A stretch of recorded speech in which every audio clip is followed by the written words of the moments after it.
Парижде казак киносунун 5-фестивалына даярдык кызуу жүрүп жатат. Ал Франциянын борборунда 7 айынын 29-нан 5 айынын 2-сине чейин өтөт. Быйыл аталган иш-чара кыз жибек тасмасын көрсөтүү менен башталат. Көркөм тасма легендарлуу казак режиссеру Султанахмет Кожаковдун 100 жылдык мааракесине карата көрсөтүлөт. Көрүүчүлөр тасманын башкы каарманы, Казакстандын эмгек сиңирген артисти Меруерт Өтөкешова менен жолуга алышат. Мындан сырткары француз көрүүчүлөрүнө белгилүү казакстандык муз тебүүчү Денис Тендин өмүр жолу тууралуу картина сунушталат. Муну менен катар фестивалда үй бүлөлүк зордук зомбулукту чагылдырган Бакыт, Тоо пиязы картиналары жана Эсуас Карим кыска метраждуу тасмасы көрсөтүлүп, көшөгө Дос Мукасан лентасы менен жабылат.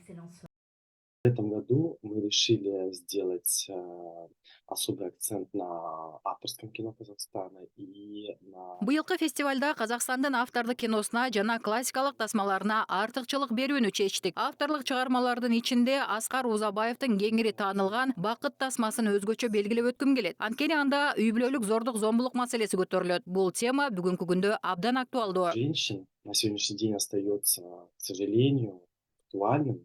Как никогда актуальным. Казакстан менен Франция биргеликте кино тартышы да мүмкүн. Бул боюнча атайын бизнес чөйрөдө сүйлөшүүлөрдү жүргүзүү мерчемделген. Фестивалдын алкагында өтө турган бул жолугушууда казак дизайнерлеринин салттуу көрсөтүүсү да болору күтүлүүдө. В этом году мы решили сделать программу немножко как по-другому, по-новому. Теперь у нас... Быйылкы программаны бир аз башкача кылалы деп чечтик. Эми фестиваль 4 күн катар менен өтөт. Күндүз Казакстан менен Франциянын кино тармагынын адистери ишкердик жолугушуулар жана түрдүү тармактык жыйындарда тажрыйба алмашат. Кечинде кинофильмдер көрсөтүлөт.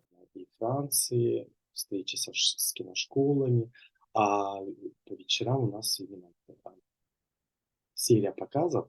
Казак киносу буга чейин европалык көрөрмандардын жүрөгүнөн түнөк тапкан. Атамекендик режиссерлордун эмгектерин Парижде гана эмес, башка өлкөлөрдө да чыдамсыздык менен күтүшөт. Маселен, казак киносу Франциядан тышкары Бельгия, Люксембург, Нидерланды, Австрия, Германия, Польша, Улуу Британия, ошондой эле Африка өлкөлөрүндө да көрсөтүлөт.